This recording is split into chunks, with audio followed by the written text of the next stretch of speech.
नमस्कार, मी doctor Rajendra Sonawane, general surgeon आणि प्रोक्टॉलॉजिस्ट. पाईल्स संदर्भात आपण व्हिडिओ सिरीज करतो आहोत.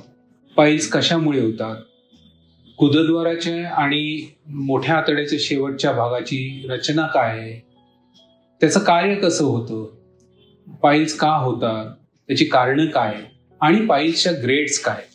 तसंच आपण हेही बघितलं की पहिल्या आणि दुसऱ्या ग्रेडसाठी आपण मेडिकल मॅनेजमेंट आणि लाईफस्टाईल मॅनेजमेंट करतो. जेव्हा मेडिकल मॅनेजमेंट आणि लाईफस्टाईल मॅनेजमेंट करूनही ग्रेड 1 आणि ग्रेड 2 पाईल्स आपल्याला विशेष रिस्पॉन्स देत नाही किंवा ब्लिडिंग चालू राहतं, दुखणं चालू राहतं, बाहेर येणं ते गठ्ठे चालू राहतात, त्यावेळेस मग डॉक्टर तुम्हाला काही ऑफिस प्रोसिजर्स किंवा काही डे केअर प्रोसिजर्स जे आम्ही म्हणतो ते करायचा सल्ला देतात. तर या ऑफिस प्रोसिजर्समध्ये पहिली प्रोसिजर आहे ती इंजेक्शन ऑफ पाईल्स किंवा स्क्लेरोथेरपी. यात आपण दुर्बिणीच्या साहाय्याने त्या पाईल्सच्या मासेसमध्ये एक स्क्लेरोझंट म्हणजे पाईल्स आणि आपले ते टिश्यूज आहेत ते आकसण्याचं इंजेक्शन देतो.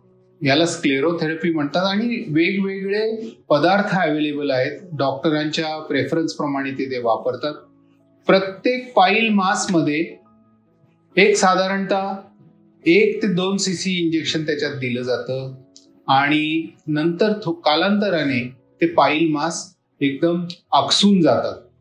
ही ती ट्रीटमेंट आहे. ही ट्रीटमेंट युजली ग्रेड 1 आणि ग्रेड 2 पाईल्स ज्या मेडिकल मॅनेजमेंटला जुमानत नाही त्यांच्यासाठीच वापरली जाते. आणि या ट्रीटमेंटमध्ये ही ऑफिस प्रोसिजर आहे. दुखणं कमी असतं, पेशंट नंतर लगेच चालत घरी जाऊ शकतो. पण कॉम्प्लिकेशन रेट्सही हाय आहेत. काही लोकांना अल्सरेशन्स, इन्फेक्शन होणं वगैरे प्रकार होतात. याच्यानंतर नेक्स्ट प्रोसिजर जी आहे त्यांना बँड लायगेशन म्हणून म्हणतात. तीही आता खूप प्रचलित नाही राहिली आहे. पाईलच्या मासेसना रबर बँड्स लावले जातात पण त्यांनी मुळासकट जात नाही कधी कधी आणि परत होण्याची शक्यता असते. तसंच थोडीशी पेनफुल पण आहे प्रोसिजर. तिसरी ऑफिस प्रोसिजर जी आहे त्याला आम्ही इन्फ्रारेड कोॲग्युलेटर किंवा इन्फ्रारेड कोॲग्युलेशन IRC असं म्हणतो.